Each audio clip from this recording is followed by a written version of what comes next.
go. All right. There we go. All right, gang. We are having a blast, everybody, I hope, this weekend. All right, we're going to continue it right now. This is the creators. Oh, there we go. Full volume.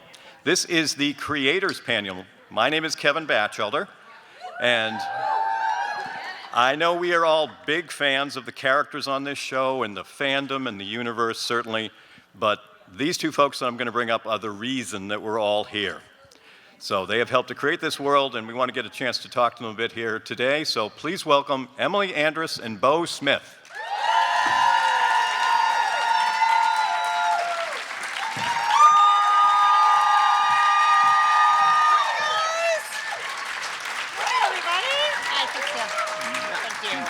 Oh, wait a minute, me too. Okay, good. There we go. Hi, that's nice. You look great. Look at you. Oh my gosh. Hi, guys. Brought my Giant Coke Zero if anyone wants any. Yeah.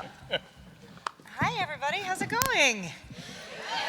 You're all still looking fresh. Hi, Beth. That's Beth. You.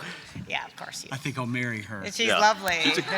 The keeper. I recommend that if she'll put up with you. Now, one thing I wanted to kind of start off with, I know I do, but I'm sure many other fans too have an interest in. I'd love to hear just a little bit, if you will, behind the curtain about how you two first started talking about what was going to be happening when the show was going to be coming to air. On my end, which I guess we kind of started out on my end. Sure did.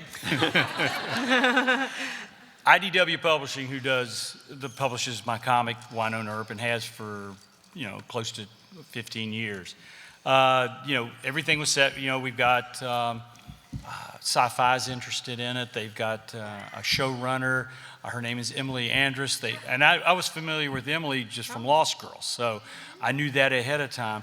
And so I started stalking her on the internet. Literally to find out everything I could about this person that's going to send in a Wynonna Bible, a pilot script for me to look at.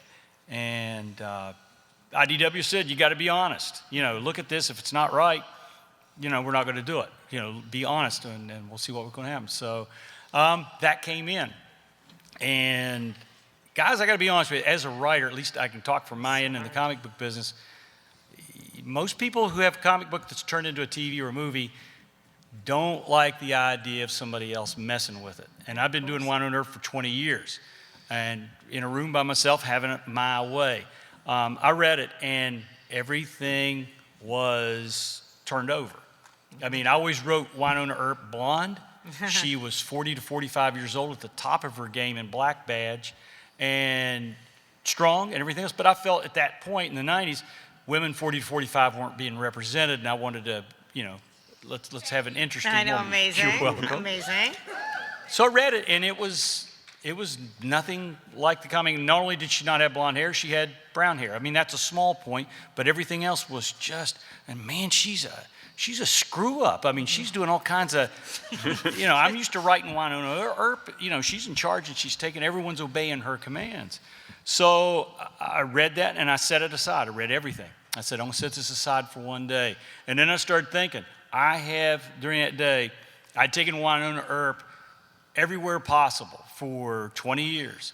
My main audience was males, 15 to 55, and it did well, but it was only, you asked your neighbor, you ever heard of Wynonna Earp? It was no, I've never heard of that.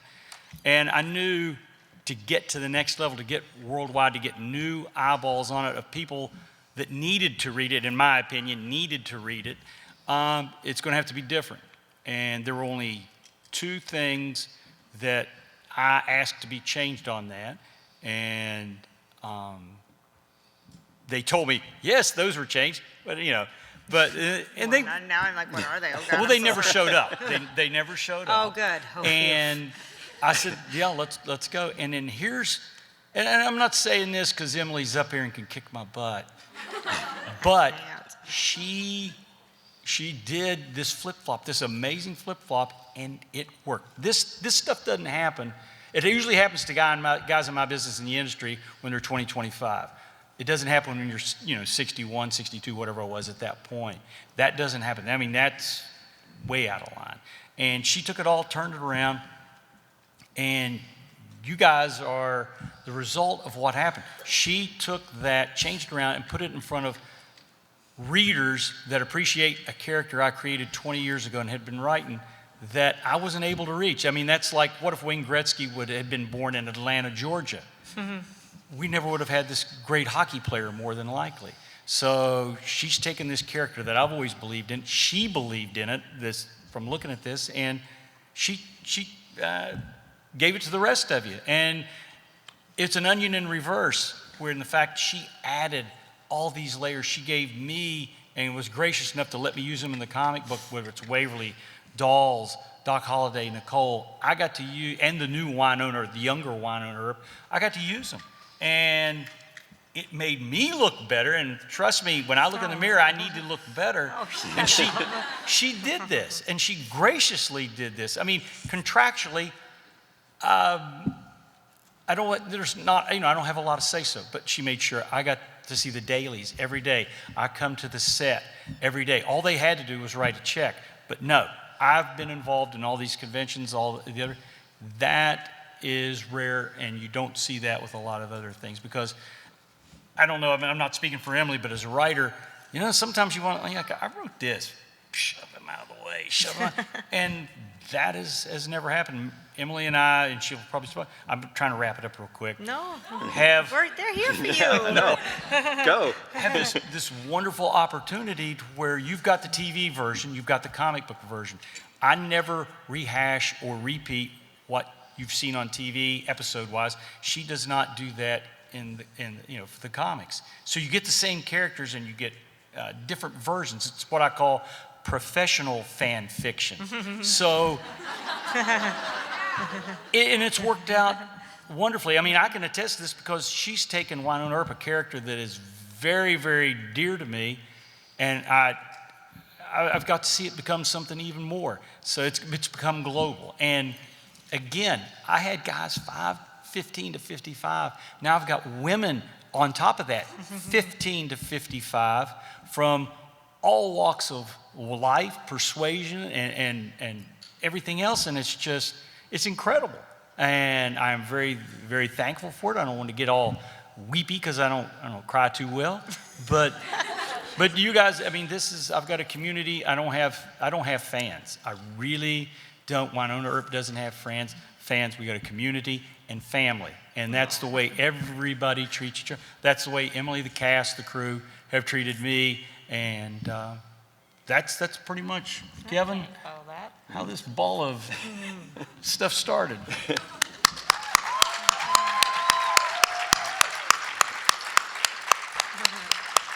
I can't follow that. Obviously, Beau is an extraordinary person. I say often, like, I got sent the comic book after I did the show Lost Girl, and I do believe, like, you're being generous about it, but there had been several kicks at the can with developing Wynonna Earp, the comic book, one of which may or may not have had Jessica Simpson attached. Yes. I think. You're like, but I say this all the time, and I mean it genuinely. When I picked up the comic, I just got goosebumps. I knew that there was something special about it. It felt so fresh. She was just the most extraordinary character. I thought we were ready for another supernatural Western, but I just knew we couldn't do what was done in the comic book. Like in the first comic I read, there's this awesome sequence, and you must go get it, where Wynonna fights a bunch of gremlins on a plane. Which I love, and I was like, we got no plane. We got to dress a cameraman as a gremlin if we're gonna do it. So I knew we had to ground it in we had to ground it somewhere. We had to have a curse. We had to have reason not to leave. We had to have purgatory, and we needed to make it personal.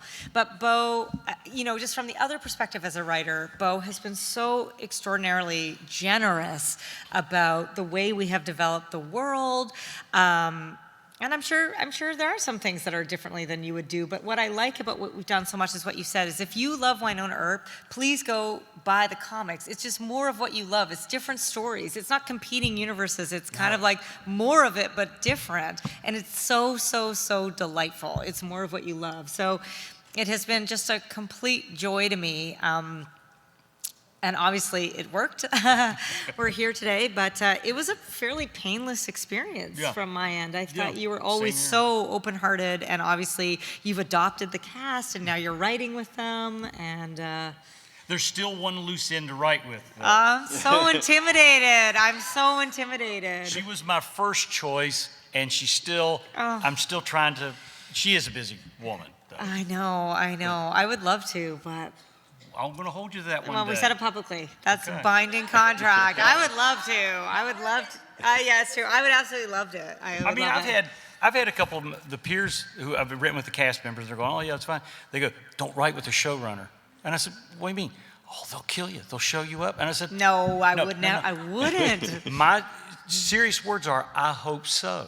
Because if so, that makes that character that much better. If you can hand something off to somebody, it's like a quarterback. You hand the ball off to the running back. Is he going, oh, don't score because I'd really like to? No. Then your team's going to lose. And we're a team. This whole thing is a team. Yeah. And if I hand off to Emily, like, come write a comic book, and she blows it out of the water, then I'm going to go, Guys, that's not gonna happen. I'll just be going, I really wrote that part.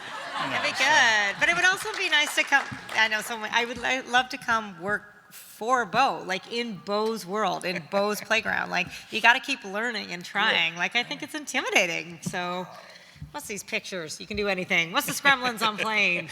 Unlimited budget. Unlimited budget. Oh my gosh, we can go to Italy. Yeah, in the comic. Thank you. Now, Emily, I'd be curious to hear, you got the comic, Yep. but as we know, very much different from what the show became.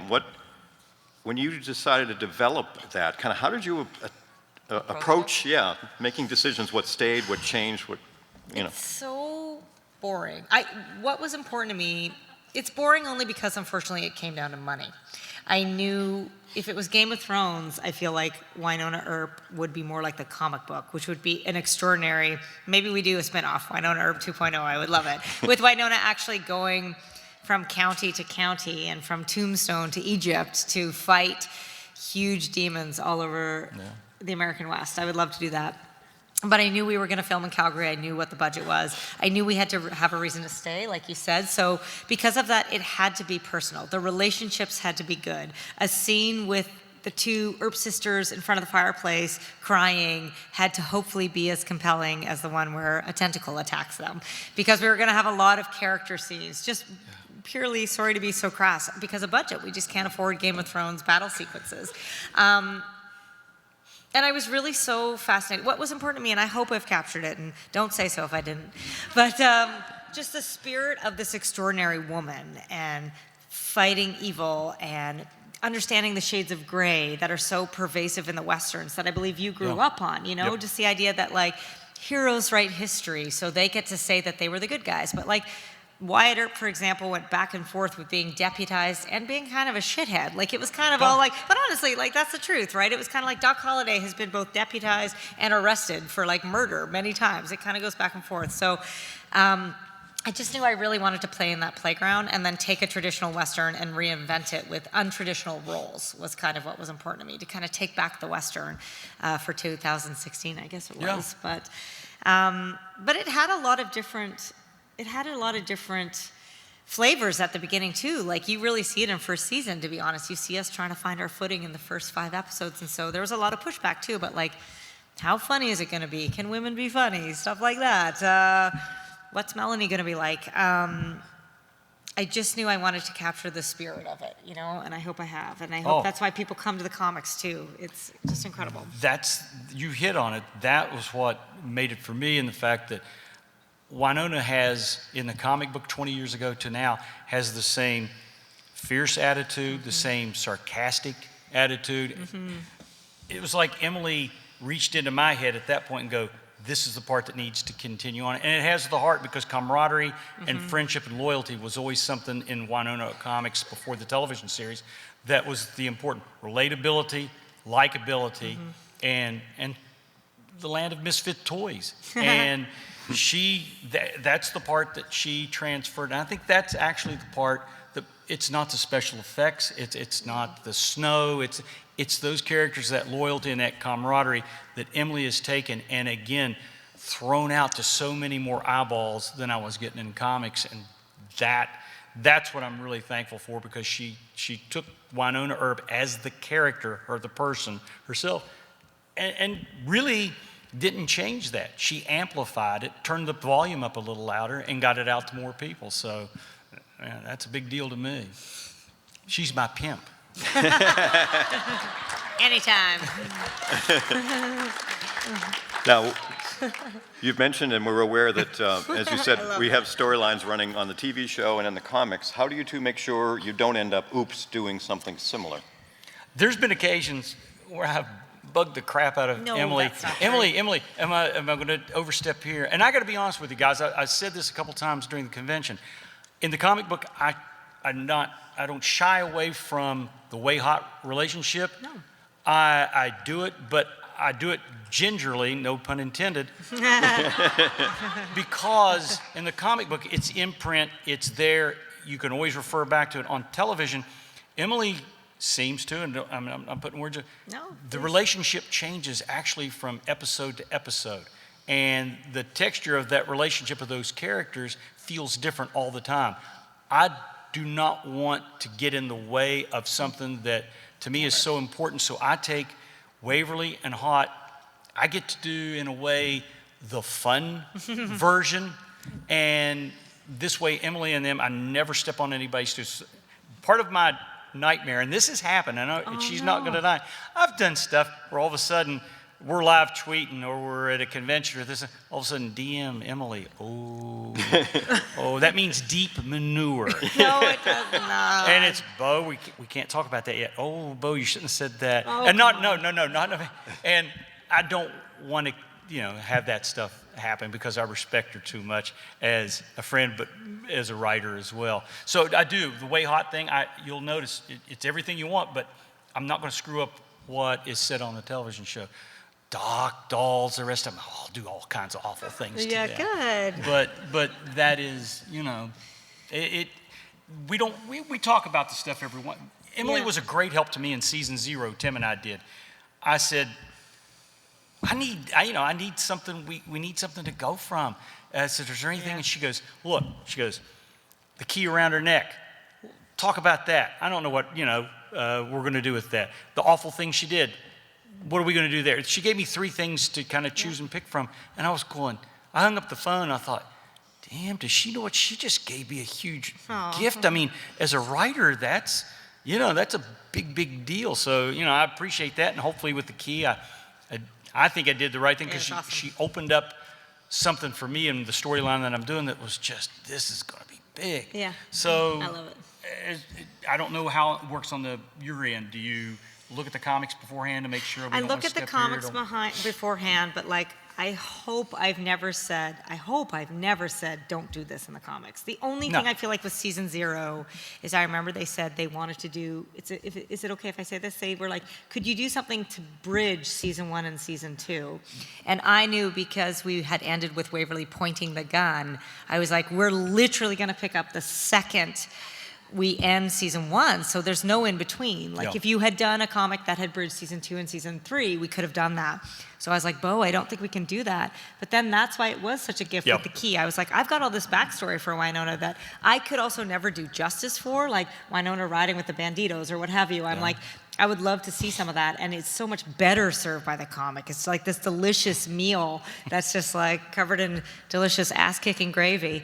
So, but honestly, I kind of felt like that was good. And then you've got this amazing sort of paranormal rich, Bible. the paranormal Bible, like this rich mythology. And again, I know I keep saying it, but like it's just more of what you love. But I do feel like we have kind of an unusual arrangement because we do respect and trust each other so much. But like, to be clear, like Beau created it. Beau has every right to create whatever he wants with Wynonna Earp, but he's so respectful of it. And in turn, I don't know. Are you nervous about Valdez? I'll just... I want to back. That was one thing I don't think I ran by him ahead of time. And then I was like, hey, did you see the dailies? And it was just like caps locks email, West Virginia swearing. I want to backtrack just a little bit. She was talking about on the spot. Yeah. She was talking about, is there something you could bridge? Guys, I'll be real honest with you. When you work with a publisher, they see some things sometimes as, oh, this is success. Can you do this? Let's call it season 0. Let's bridge. I got to be honest with you, that was stuff, no, I didn't want to do, didn't feel there was a need to. But marketing is always sticking their hand in, creatively, and you just got to learn to work with it. As far as Valdez, I was kind of scared at first when I saw terrified. that scroll on the wall, because Don't tweet that. I thought, I've got to stay on Emily's good side for a while, because she could reveal Valdez as this tiny 5-pound poodle that comes out. Oh, this is my, Mercedes' new pet. This is my new pet, Valdez. So I got to be nice, and I want to put this up here because you and I don't get a chance to talk enough about I know. Let's stuff. work it out with this room. And in the comic book, Valdez is 6'5", 200 She's pounds. incredible. But here, just like Wynonna Earp, I created Wynonna 20 years ago, created Valdez 15 years ago, but didn't have the platform that I wanted to put her on. So I kept her in her drawer until the right one came out. If you decide to make this a character, and that's there's no 6'5", 200 pounds does not have to happen, because with Valdez, like Wynonna, it's what's inside her and her perspective, her past, her view. Right. As long as that's portrayed, that's actually what's important. Right. For people out there that are reading the comic books, when you read Valdez, I'm gonna make things very simple for you. Awesome. She is, in my mind, and always has been, every time, and I read the dialogue out loud when I'm writing stuff, she is Xena and Mr. Spock. She has the analytical mind, the dry sense of humor of Mr. Spock, and the voice, but she is Xena as far as a warrior, and she's been a warrior for over 1,000 years. So when you read her dialogue, that's what I would always want you to think in your head when you're reading the comic book.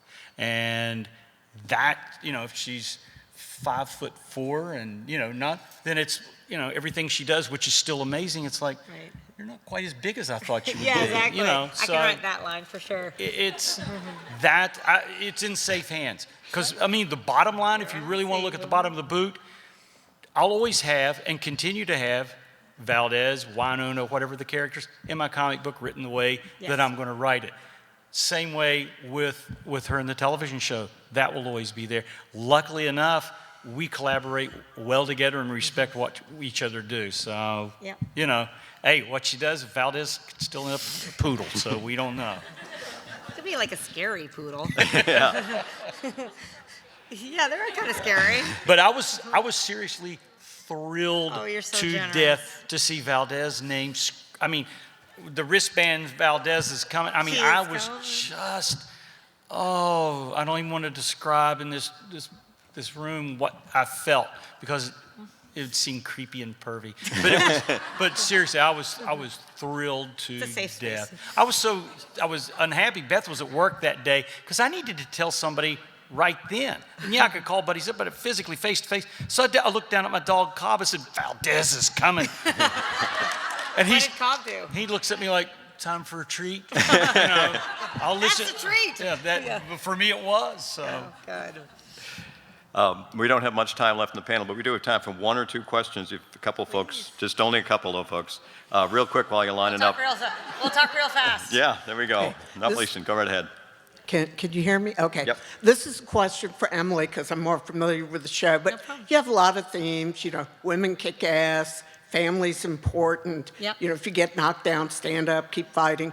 If you had to pick one overarching theme or message that you're trying to communicate through the show, what would that be? You can be who you choose to be instead of who society tells you to be. That's what I think. Great answer. Hi, how are you? I'm good. How are you? I'm great.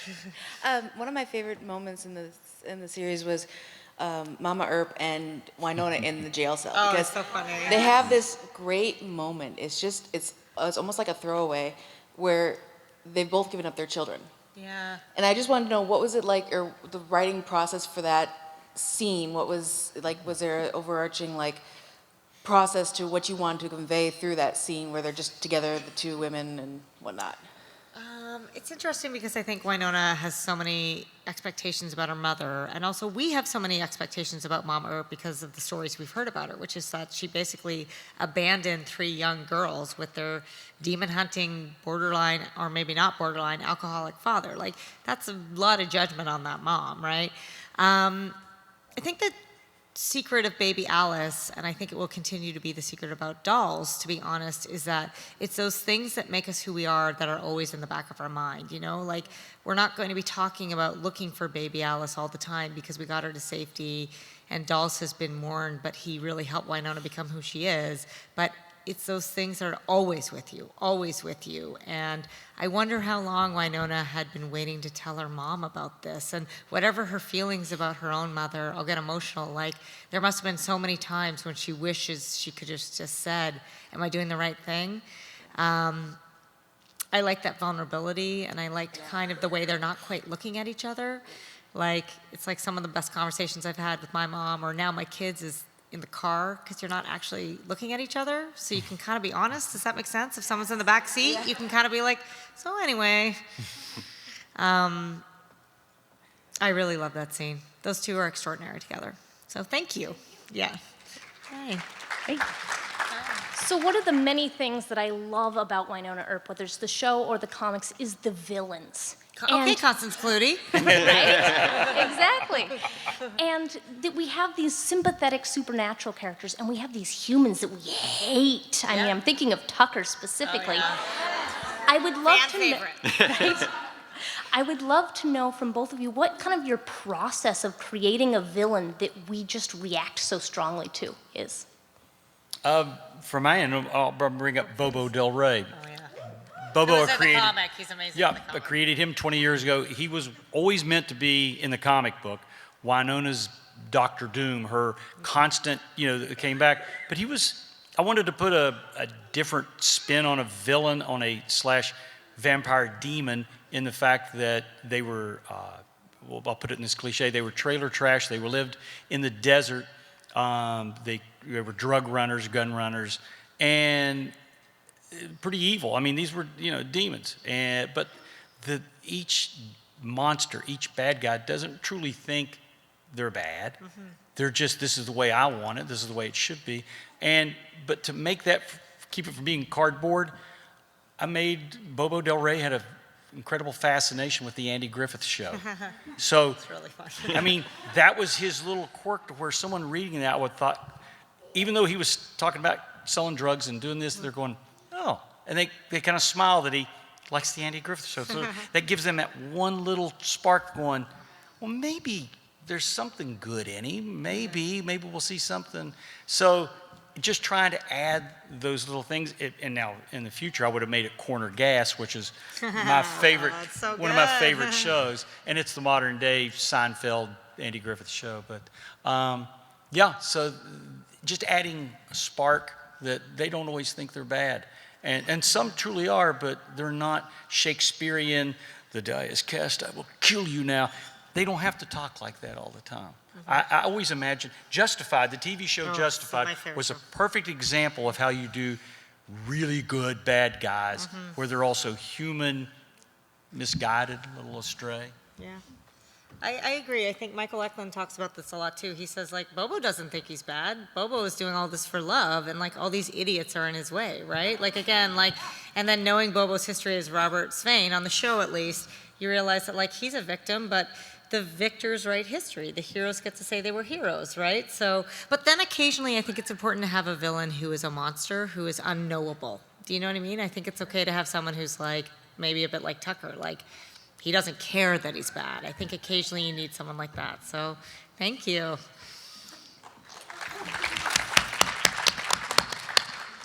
Hi. So I decided to study film for my bachelor's. I remember. Congratulations. Yeah. But I wanted to know basically what you look for degrees, or specific type of degree that you look for when you're hiring like crew or writers, or is it more based off experience? Because I just need to know what's going to get me hired. You want a job. Yes. Good job. Being brave and asking is a very good first step. Congratulations. I'm intrigued. it's so different from writing and crew, right? Like the truth about writing is you have to write, which sounds so boring, but lots of people say they're writers. And if you do, you can be, but I need to see samples. I always say, and I hope this is encouraging, not discouraging, you need one person to take a chance on you. You need to get to someone in the business who likes you and will help you. And that can be an agent, a producer, an actor, a director, a carpenter on set, a gaffer. Volunteering for sets is huge. Being a production assistant, getting coffee and not spilling the coffee on Megan Follows is amazing. No, but honestly, it sounds so simple. Like, look, we are still human creatures, and I like working with people I like. It's long hours. I just don't want to work with jerks. I was saying to someone this morning, I've never met someone, for example, who's a good enough writer to earn being an A+ asshole. I'd rather work with a B+ writer who makes me laugh and doesn't mind if I have a little cry at my desk at 3 p.m. because it's long hours. We're all in it together. It's so collaborative television. So it's less about degrees for me and more about enthusiasm and getting in there. You got to get on film sets and TV sets and do independent movies. And you know what else is a good tip, I would say? If you are a production assistant, you got to read the room and like see if people are busy. But lots of time people on set are sitting around. Go ask everybody what their job is. People are proud of themselves. Go say to the gaffer who is a lighter, like, what do you do around here? Like, how does it work? Like, tell me about your job. And then people like being asked. And there's no shame in being like, I'm trying to learn. I want to figure it out. So, and I often, there are many people on crew who would like to be writers, and they are certainly at the top of my lists of people whose spec scripts I would read, because I already know how hard they work, and maybe they wait till the end of the season to say, could you look at something for me? And I always am pleased to look at it for them. So work hard at school. The degree helps you get in the door, but your attitude and your work ethic is going to get you the kingdom. Okay, thank you. We have time for one more question, I'm afraid.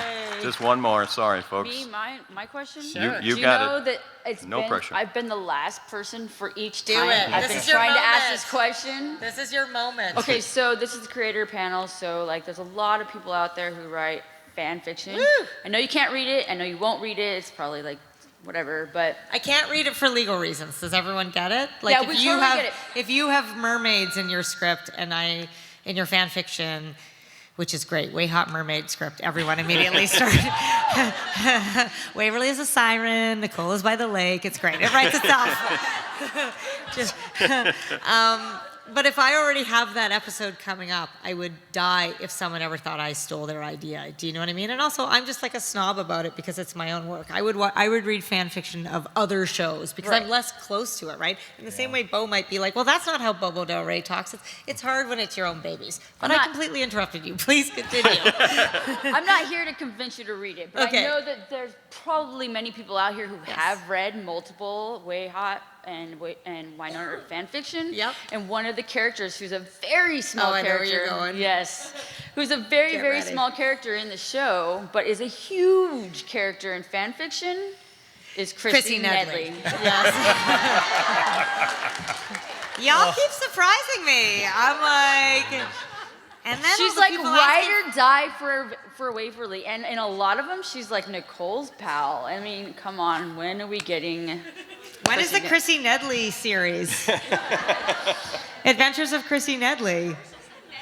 I can't read any of this for no. For legal reasons. Where's all the Champ fans? Where all? Oh no! I gotta stop you on that. Champ, Tucker, I'd love to have them in the comics for 5 minutes. Oh, I bet. I don't think people would want that. Especially once Valdez says, "Oh, you're here." Oh, I love it. That would be amazing. That would be. Please do that. Listen, I got several notes of my meet and greet at breakfast. Here's what they were: Chrissy Nedley and Nicole Hot Stetson. That was the entire breakfast. Yes. Notes considered. Danny fucking cutout. What do you think? Great. Okay. Yeah, she's a great character. I love the Nedley family in general. I would love to know how that all goes. So. Cool. I love that you are ride or die for Chrissy Nedley. You're like, that's what I came here for. So. I know. Good question. Thank you. Now we're getting near the end of the convention, folks. We still have some stuff to go, but I want to be sure to put out a big thank you to the con organizers, Yes, all the amazing volunteers, job. the folks that put it on. Please be sure to thank all of them personally, and a big thank you to Emily and Beau for being on the panel today. Thank you. So much. Thank you for coming. Thank you so much. I'm actually not going to be here for the closing ceremonies because I have to go and write the show for season 4, so I'm flying back to Toronto tonight. But thank you so much, you guys. This has been just another incredible convention. I love you guys. I love you guys. Thank you. Thank you all.